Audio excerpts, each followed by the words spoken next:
লোকসভা ভোটের আগের রাতে মন্ত্রী বিকাশের নির্বাচনী কেন্দ্রে অর্থাৎ 29 কৃষ্ণপুর বিধানসভা কেন্দ্রে 17 নং পোলিং স্টেশন বালুচড়া এলাকায় সিপিএম সমর্থিত পোলিং এজেন্টের বাড়িতে বিজেপি আশ্রিত দুষ্কৃতিকারীদের তাণ্ডব এমনটাই অভিযোগ সিপিএম দলের ওই পোলিং এজেন্টের। জানা যায় ওই ব্যক্তির নাম নিত্যরঞ্জন বিশ্বাস। ওনার অভিযোগ ওনাকে হুমকি প্রদর্শন করা হয়েছে যাতে নিত্যরঞ্জন বিশ্বাস সহ ওনার পরিবার যেন ভোট দিতে না যায়। এ বিষয়ে তিনি তেলিয়ামুড়া থানা পুলিশের শরণাপন্ন হয়েছেন। গোটা ঘটনাকে কেন্দ্র করে ব্যাপক চাঞ্চল্য ছড়িয়েছে।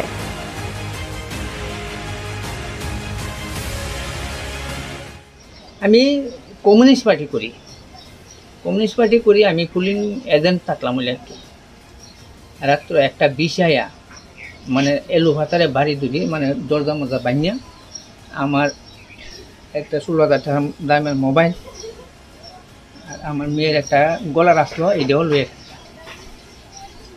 চিনতে পারছেন না কারা হয়েছে? আমি দুইজন লোককে চিনছি, 20-25 জন লোক আছে, দুজন লোকরা আমি চিনছি। তো এই ব্যাপারে থানাত কোনো কমপ্লেন দেওয়া হয়েছে? কমপ্লেন দেওয়া হচ্ছে। আটক করছেন এমন খবর হয়েছে? না না, আটক করছেন, আটক কই করবো। হ্যাঁ, থানার থেকে কেউ আইছে না? আইছে। যারা চেঞ্জার তার নাম কি?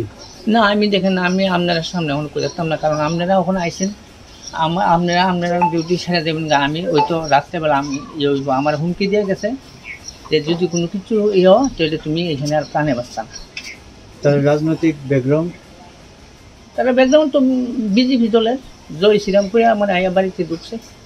তো আপনি ভোট দিতে গেছেন নি? না আমি ভোট দিতাম দিছি না করছে? আমার তো ভোট দিতাম এখানে রাত্রেবেলা না করে গেছে। ভোট দিতে গেলে তোরা ভোট হয়ে গেছে, আমি তো আর ভোট দিতাম। কোন বিধানসভা এটা? এটা 29 কৃষ্ণপুর বিধানসভা।